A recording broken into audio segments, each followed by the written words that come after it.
Can you hear me? I am here today because I cannot be there with you today.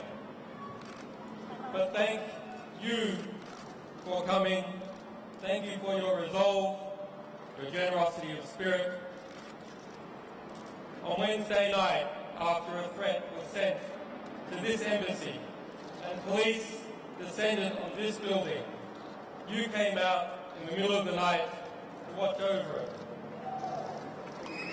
And you brought the world's eyes with you. Inside this embassy after dark, I could hear teams of police swarming up into the building through its internal fire escape. But I knew there would be witnesses, and that is because of you. If the UK did not throw away the Vienna Conventions the other night, it is because the world was watching. And the world was watching because you were watching. So the next time somebody tells you that it is pointless to defend those rights that we hold dear, remind them of your vigil in the dark before the embassy of Ecuador.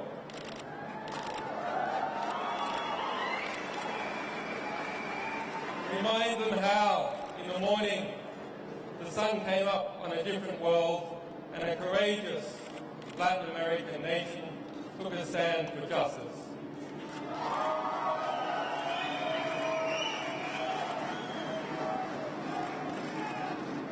And so to those brave people, I thank President Correa for the courage he has shown in considering and in granting me political asylum. And I also thank the government, and in particular Foreign Minister Ricardo Patino, who upheld the Ecuadorian Constitution and its notion of universal citizenship in their consideration of my asylum. And to the Ecuadorian people for supporting and defending this Constitution.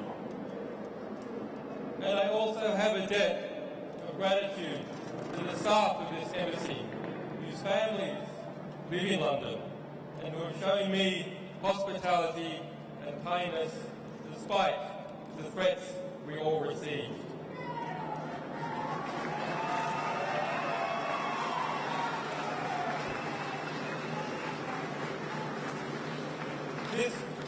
This Friday, there will be an emergency meeting of the foreign ministers of Latin America in Washington, D.C. to address this very situation. And so I am grateful to those people and governments of Argentina, Bolivia, Brazil, Chile, Colombia, El Salvador, Honduras, Mexico, Nicaragua, Argentina, Peru, Venezuela, and to all other Latin American countries who have come out to defend the right to asylum.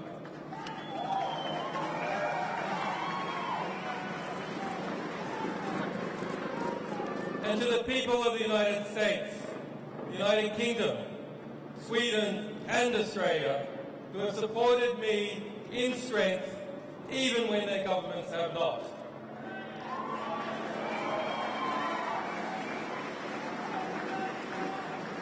And to those wiser heads in government who are still fighting for justice, your day will come.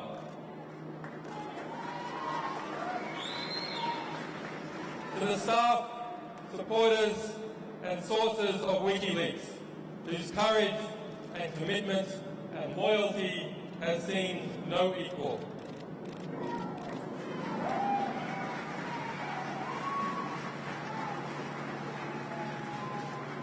To my family and to my children who have been denied their father, forgive me, we will be reunited soon.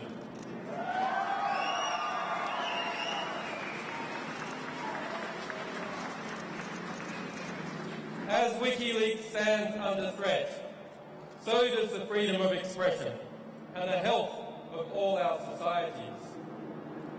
We must use this moment to articulate the choice that is before the government of the United States of America. Will it return to and reaffirm the values, the revolutionary values it was founded on? Or will it lurch off the precipice, dragging us all into a dangerous and oppressive world in which journalists fall silent under the fear of prosecution and citizens must whisper in the dark? I say it must turn back. I ask President Obama to do the right thing. The United States must renounce its witch hunt against Wikileaks. The United States must dissolve its FBI investigation. The United States must vow that it will not seek to prosecute our staff or our supporters. The United States must pledge before the world that it will not pursue journalists for shining a light on the secret crimes of the powerful.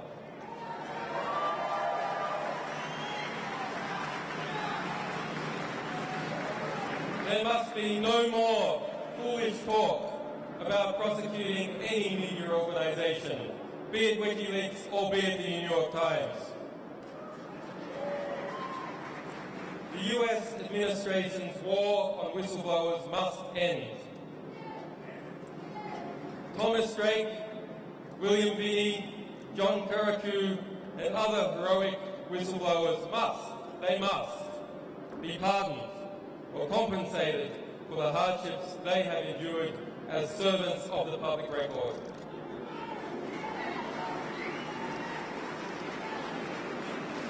And to the Army private who remains in a military prison in Fort Leavenworth, Kansas, who was found by the United Nations to have endured months of torturous detention in Quantico, Virginia, and who has yet, after 2 years in prison, to see a trial, he must be released.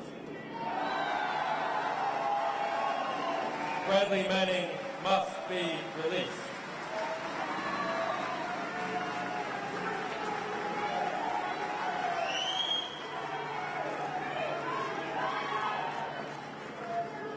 If Bradley Manning did as he is accused, he is a hero and an example to all of us,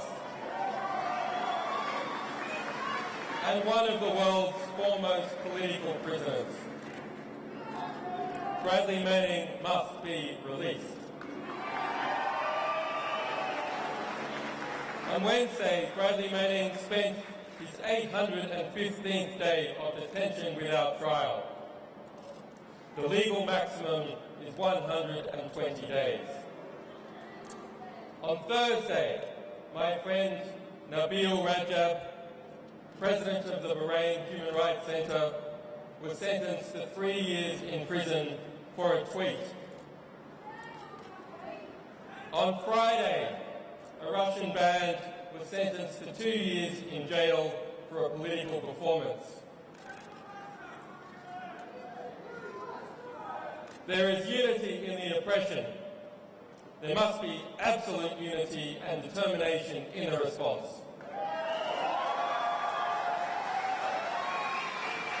Thank you.